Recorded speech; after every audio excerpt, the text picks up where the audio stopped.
তুমি বলছো ও তোমাকে সহ্য করেনি, তা তোমাকে ও সহ্য করবেটা কেন? সহ্য করার মতো কোনো কাজ তুমি করেছো? যাতে সহ্য না করে সেই রকম কাজই তো তুমি একের পর এক করে গেছো, সেই জন্য ও সহ্য করেনি। এখন যদি ওকে দরদ দেখাতে যাও, হ্যাঁ ওর কাছে সেটা দরদই মনে হবে। ওর এই মতটা পাল্টানোর সম্পূর্ণ ক্ষমতা ছিল তোমার ওপরে, কিন্তু তুমি সেই চেষ্টা করোনি। তোমাকে পছন্দ করেনি বলে তুমি চলে এসছো। কেন? তুমি যদি ওখানেই পড়ে থাকতে তাহলে কতক্ষণ তোমাকে পছন্দ না করে থাকতো, কতক্ষণ তোমাকে এড়িয়ে থাকতে পারতো। যাক, যে ভুল করে ফেলেছো তার কোনো চারা নেই। এখন তুমি আমার সঙ্গে ওই গুড্ডিদের বাড়িতে যাবে। আপনি একটা যথার্থ সিদ্ধান্ত নিয়েছেন দাদা, খুব সঠিক সিদ্ধান্ত নিয়েছেন। আপনাকে কতগুলো কথা বলতেই হচ্ছে দাদা। দেখুন, এমন তো নয় যে আপনি কোনো কিছু জানেন না বা হঠাৎ করে এখন জানতে পারছেন, তা তো নয়। যা যা ঘটেছে আপনি সবটাই তো জানতেন, আর এটাও তো জানতেন যে শিরিনের সঙ্গে অনুজের বিয়ের কথা পাকাপাকি হয়ে গেছে। এখন এই অবস্থায় যদি গুড্ডি আপনাদের ওখানে থাকে তাহলে কিন্তু আমার মেয়ে আপনাদের বাড়ির ছেলের সঙ্গে দেখা নাও করতে পারে, বা আপনাদের বাড়িতে নাও যেতে পারে, কারণ ওর কিন্তু কোনো দায় নেই। সত্যি ওর কোনো দায় নেই যে ওই বাড়িতেই ওকে সংসার করতে হবে বা অনুজের সঙ্গেই ওকে বিয়ে করতে হবে, এমন কোনো কথা নয়। কিন্তু আপনি ঠিকই বলেছেন, গুড্ডি ও বাড়িতে থাকলে শিরিনের ও বাড়িতে যাওয়ার ইচ্ছে নাও হতে পারে। আর শুধু তাই নয়, গুড্ডি ও বাড়িতে থাকাকালীন শিরিন তো ও বাড়িতে বউ হয়ে যেতেও পারবে না। ওদের ডিভোর্স হতে তো অনেক সময় লাগবে, অন্তত 1 বছরের ধাক্কা। আরে 1 বছর ও আমার কাছেই থাকবে। হ্যাঁ, তারপরেও যদি থাকতে চায় তাহলেও থাকবে।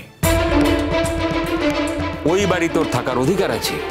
আর শিরিন মা যদি আমাদের বাড়িতে যেতে না চায় তাহলে আমার মনে হয় না যে আমার দিক থেকে কোনো অনুযোগ থাকবে। 1 বছর পর কি অবস্থা থাকবে, মানে অনুজি তার অবস্থান বদল করবে কিনা, গুড্ডিও তার অবস্থান বদল করবে কিনা, সেটা তো কেউ জানে না। তো 1 বছরের কথা আগাম কি করে বলবো বলুন তো? আজকে বরং আজকের কথা নিয়ে আলোচনা করি, বর্তমানটাকেই গুরুত্ব দিই। আর সেই বর্তমানটাকে গুরুত্ব দেওয়ার জন্যই আমি এখানে এসেছি। অনুজ, আমরা কিন্তু আর বেশি দেরি করতে পারবো না। আমি গুড্ডির সঙ্গে দেখা করব, গুড্ডির বাড়িতে যাব বলেই এখানে এসেছি। অন্য কোথাও থেকে আরামে বিশ্রাম করে বাড়ি ফিরবো সেজন্য কিন্তু আমি আসিনি। দাদা, আপনাকে গাড়ি করে পৌঁছে দিই? হ্যাঁ, তুমি যদি যেতে চাও আমার কোনো আপত্তি নেই। কি পিগলু? না, কিছু না, চলো আমি যাচ্ছি তোমার সঙ্গে। জানি অনুজ, জেঠুমনি বলছে বলে তুমি জেঠুমনির সঙ্গে ওখানে যাচ্ছ, কিন্তু সত্যি তো তোমারও তো একটা মান অপমানের ভয় আছে। যেভাবে প্রত্যেকবার গুড্ডি তোমাকে পাবলিকলি অপমান করে বা করেছে, তবে এবার যেন সেটা না হয় এই খেয়ালটা রেখো, মানে জেঠুমনিকে বলে দিও। ও আমাকে কি বলবে সেটা তোমাকে কেন শিখিয়ে দিতে হবে মা? ওর যা বলার সেটা তো এতকাল ও নিজেই আমাকে বলেছে, আজও তাই পারবে। আর এই যে পাবলিকলি অপমান টপমানের কথা বলছো না, এটা এতদিন গুড্ডি পার করে এসেছে। আজ পিকলুকেও সেটা ফেস করতে হবে, দেখতে হবে, বুঝতে হবে যে কেমন লাগে। তাহলে বরং ও জীবনে কোনোদিন কারোর সঙ্গে মিসবিহেভ করবে না। কি পিকলু, দাঁড়িয়ে আছে কেন? চলো। হ্যাঁ চলো। জেঠুমনি বলছি, মানে আমি কি যেতে পারি তোমাদের সঙ্গে? না না, একেবারেই না। এটা একেবারেই আমাদের পারিবারিক ব্যাপার। এখানে তোমার নাক গলানোর কোনো দরকার নেই।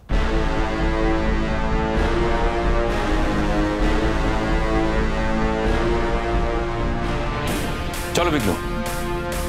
হ্যাঁ, আসুন দাদা, আসুন।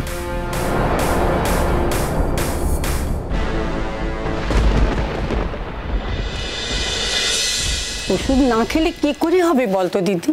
এই জ্বর তো কমবে না ওষুধ না খেলে। কেন যে বেরোয় এইভাবে মেয়েটাকে ছেড়ে চলে গেল?